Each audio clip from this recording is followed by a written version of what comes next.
Welcome to MakeItBigTraining.com. I'm Stu Hayes. I'm Rich Sayer.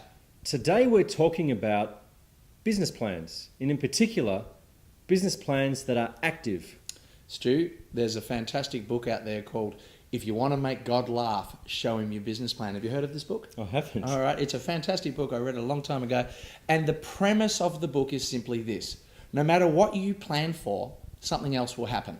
I mean, no one has ever had a plan and exactly that has happened. Something else is going to happen. So, of course, if you were showing God your business plan, he'd be, laughing because he knows what's going to happen. That was the premise of the book. It was a fantastic book that I highly recommend reading.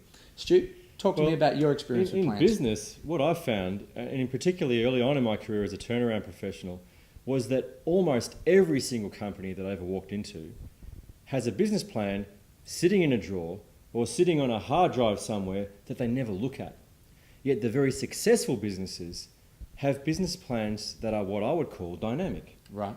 Explain that a bit more. Well, a dynamic plan is a plan that is continuously being changed and being evolved to compensate for changes in the market and the environment. Okay, so you've got a plan, and that's an idea of what you think is going to happen or that you hope will happen.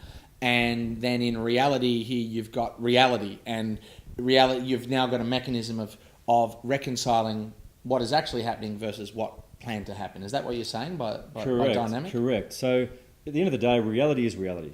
Yeah. What's important is that you know where you are at all times and you know where you're wanting to get to at all times. Mm-hmm. But because that changes, particularly the way you are part, mm-hmm. your plan may need to change subtly. Okay. Yeah. And this is planning for sales planning, for marketing strategies, every aspect of the business? Correct. And the reason things are changing is because the people that you're dealing with are people, and they're changing too. Right. Some of them are customers, some of them are suppliers, some of them are employees. Mm-hmm. Technology changes, etc., etc.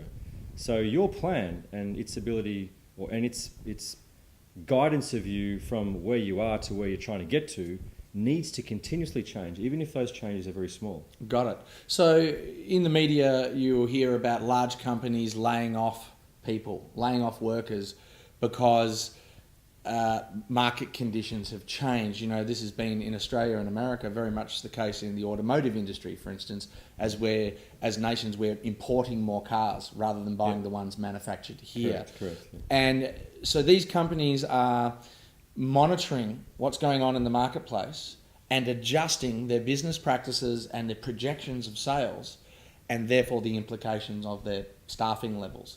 And over what time frame would a company usually be doing that? As in, they're looking ahead how far to adjust now? That's a good question. So there's two elements to this. The first one is the strategy of the company.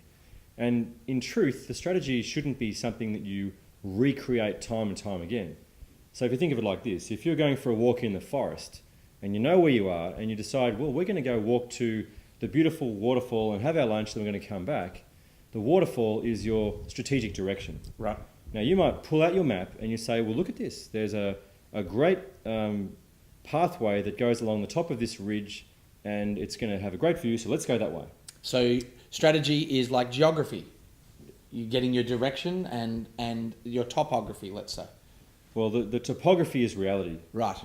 Okay. The strategy is the waterfall that you're trying to get to.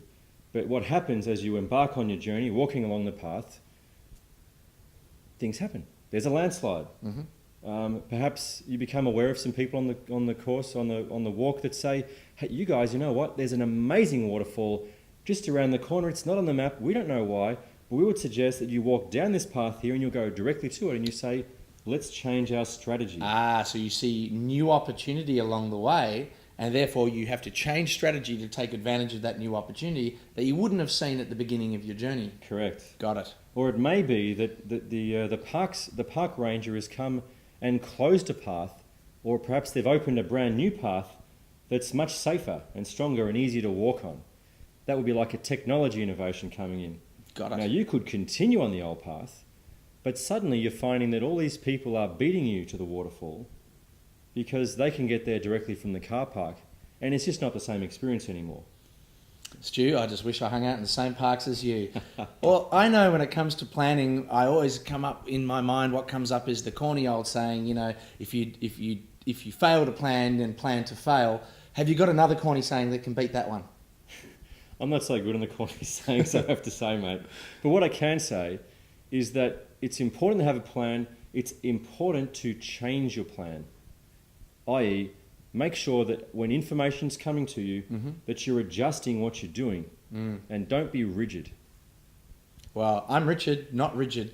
Thanks for being with us. If you've got some information on how to plan or the way you plan, we'd love to hear about it and we'd love to share it with our viewers. Make sure you get out there and make it big. Go on, leave your comments. We look forward to speaking to you soon. Thank you. you.